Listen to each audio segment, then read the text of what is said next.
آج کا ہمارا ٹاپک ہے سورہ فاتحہ، دا اوپننگ سورہ آف دا قرآن۔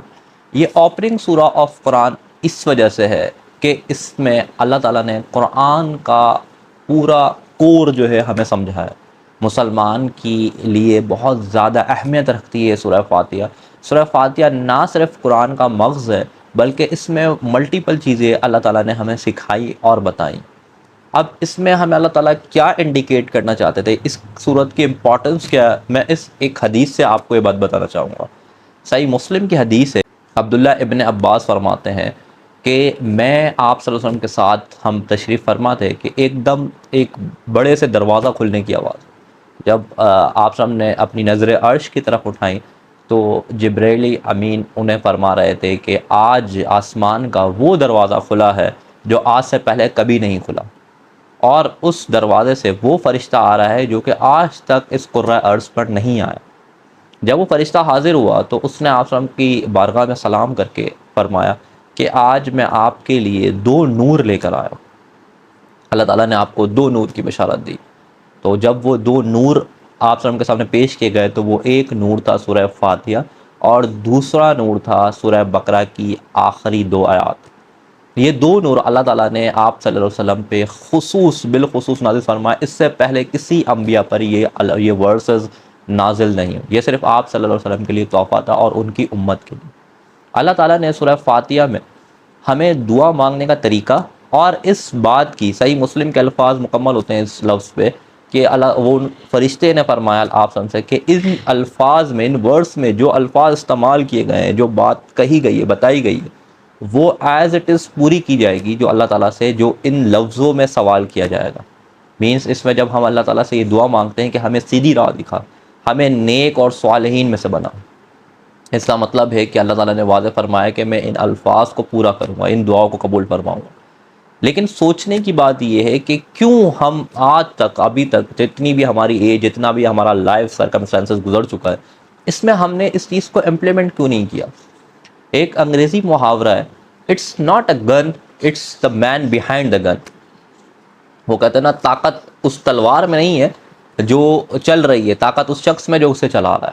آپ وہی تلوار ایک حضرت علی کو دے سکتے ہیں تو وہ جو ہے وہ تلوار جو ہے خیبر کا قلعہ اکھاڑ سکتی ہے، اور وہی تلوار کسی نادان کے ہاتھ میں دے سکتے ہیں تو شاید وہ اپنے آپ کو ہی زخمی کر لے۔ تو یہ جو ورڈس ہے حضرت عمر رضی اللہ عنہ کے بارے میں فرمایا جاتا ہے، عمر بن خطاب کے بارے میں، کہ آپ اپنے تمام تر معاملات زیادہ سے زیادہ اس صورت سے حل کیا کرتے تھے۔ مینس آپ کو جب عبادات کرنی ہوتی تھی، جب اللہ تعالیٰ سے دعا مانگنی ہوتی تھی تو آپ اس صورت کو پڑھا کرتے تھے۔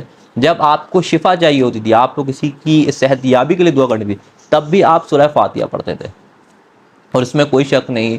آپ سب نے فرمایا کہ اس دعا میں شفا رکھی گئی ہے، اس ورس میں شفا رکھی ہے۔ پورے قرآن میں، قرآن پاک کا جو ہے قرآن کے ورس ہے کہ قرآن میں اللہ تعالیٰ نے شفا رکھی ہے، تو یہ سورہ فاتحہ کا جو ہے سب سے بڑا معجزہ ہے کہ اس میں بے انتہا شفا رکھی گئی۔ اب انٹل انلیس ان 7 ورسز کے اندر اللہ تعالیٰ نے ہمیں دعا مانگنے کا طریقہ بتایا کیسے۔ آپ سب کو پتہ ہے کہ اللہ تعالیٰ کو سب سے زیادہ پسندیدہ عمل ہے اس کی حمد و ثنا بیان کرنا۔ الحمدللہ رب العالمین میں ہم کیا کرتے ہیں؟ ہم اللہ کی حمد و ثنا بیان کرتے ہیں۔ الرحمن الرحیم، یہ 2 صفات اللہ تعالیٰ کی، رحمان اور رحیم کی، اللہ تعالیٰ کو بہت زیادہ محبوب ہے۔ اتنی محبوب ہے کہ رحمان پہ تو اللہ تعالیٰ نے ایک پوری صورت ہی نازل فرما دی اپنی رحمانیت دکھانے کے لیے کہ میں کتنا رحمان ہوں۔ تو اللہ تعالیٰ کو یہ 2 صفات بہت زیادہ پسند ہے۔ جب ہم اللہ تعالیٰ کی تعریف کرتے ہیں اور اللہ تعالیٰ کو نام سے پکارتے ہیں جو اس کو سب سے زیادہ محبوب ہے، اور اس کے ساتھ ہم اللہ تعالیٰ سے عہد کرتے ہیں کہ ہم تیری ہی بات کرتے ہیں اور تجھ ہی سے مدد مانگتے ہیں، یہ وہ واحد اقرار ہے جو کہ قرآن پاک میں اللہ تعالیٰ نے فرمایا کہ میں تمہارے تمام تر گناہ معاف کر دوں گا سوائے اس گناہ کے جو تم نے میرے ساتھ کسی کو شریک کیا۔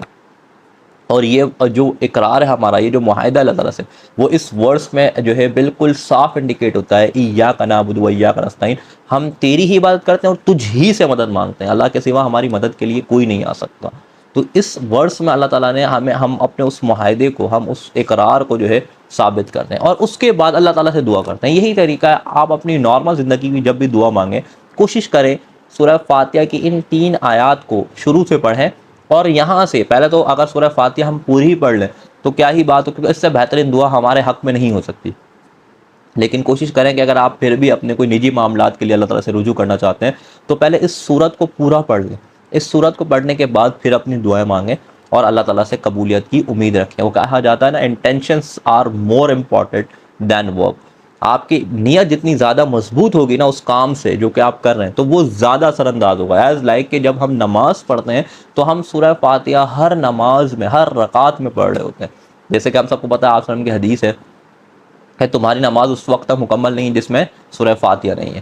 حضرت ابو ہریرہ سے جو ہے یہ کوٹڈ ہے. تو اب اس نماز میں وہ نماز ہی قبول نہیں جس میں سورہ فاتحہ نہیں. تو جب سورہ فاتحہ کا ہونا اتنا زیادہ جو ہے خاص ہے تو ہم ہر نماز میں اس کو پڑھتے ہیں. لیکن جب ہم ہر نماز میں پڑھتے تو ہیں لیکن اس کا اثر ہماری زندگی پہ یا ہماری پرسنالٹی پہ شو نہیں ہوتا. اس کی وجہ صرف یہ ہے کہ ہم اسے انٹینشن سے نہیں پڑھتے. کوشش کریں اپنی زندگی میں اپنے معاملات میں سورہ فاتحہ کو انکلوڈ کریں. ہمیں عادت ہونی چاہیے ریسیٹیشن کی, چلتے پھرتے اٹھتے بیٹھتے. یہ تو بہت چھوٹی سی صورت ہے, بہت آسان سے الفاظ ہیں, ہم سب کو آتی بھی ہے, کوئی مشکل بھی نہیں ہے ہمارے لیے, کوئی نئی چیز بھی نہیں ہے سیکھنے کے لیے.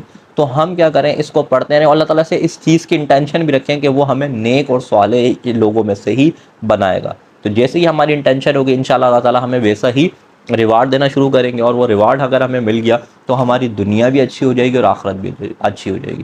جزاک اللہ. Thank you so much. Stay connected. اللہ حافظ. Take care.